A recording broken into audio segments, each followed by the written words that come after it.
We won't be coming to your kid's birthday. We're busy, my dad texted. I said okay. On her birthday, my sister posted family first. Her kids were surrounded by designer bags, a PS5 and a new puppy. It was all from my parents. My daughter saw it and just went quiet. I quietly did what I had to do. By morning, they deeply regretted it. The party was already over when the text came through. Streamers drooped from the ceiling, paper plates stacked in the sink. My daughter sat cross-legged on the floor, peeling stickers off the gift bags her friends brought. She asked me once if Grandpa liked chocolate cupcakes more than vanilla. I said yes. She nodded. He never showed. The next morning, my sister's post went live. Bright, loud, tagged. Family first, she wrote. My parents stood behind her couch, smiling, arms full of balloons. People commented heart emojis. Someone wrote best grandparents ever. I watched my daughter's thumb freeze on the screen. She didn't cry. She didn't ask. She just handed me the phone and walked away. That afternoon, my parents dropped by my sister's house again. I know because she went live. Her kids ripped open boxes while neighbors clapped. Someone yelled, "You're so lucky I muted it."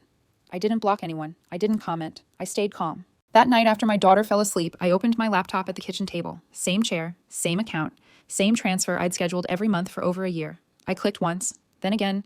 The green check mark disappeared. No warning, no message, just silence. I also forwarded one email. Old, forgotten. A confirmation receipt with my name on it. I didn't send it to family. I sent it somewhere else. The shift came fast. Before noon. My sister called twice. I let it ring.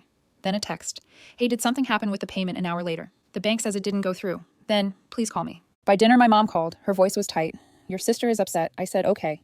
She waited for more. I gave her nothing. That night, my dad texted again. Not busy now. Long message, capital letters, words like responsibility and family. I read it once, left it on read. The collapse didn't happen quietly. The next morning, my sister showed up at my door, hair messy, phone in hand. She started talking before I even opened it all the way. Do you know how embarrassing this is, she said. The bank called Mom. Everyone knows. Behind her, a neighbor slowed their car.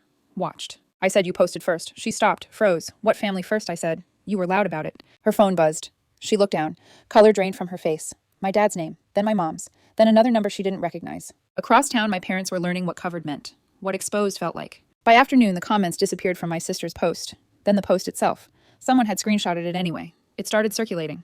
Group chats, side texts, questions. My mom called again. Softer now. We need to talk. I didn't answer. At pickup, my daughter climbed into the car and asked if puppies need a lot of space. I said yes. She nodded, looked out the window. That night, a voicemail came in. Not from family, from a bank. Formal, recorded. I saved it. The next knock wasn't angry. It was quiet. My dad stood on the porch alone. No balloons, no bags, just his keys in his hand.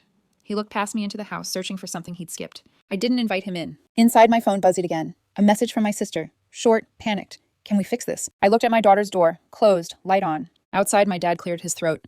We didn't think I stepped back and shut the door. The messages kept coming. Family group chats lit up. Accusations, then apologies, then silence. By morning, everyone knew, and nothing was settled.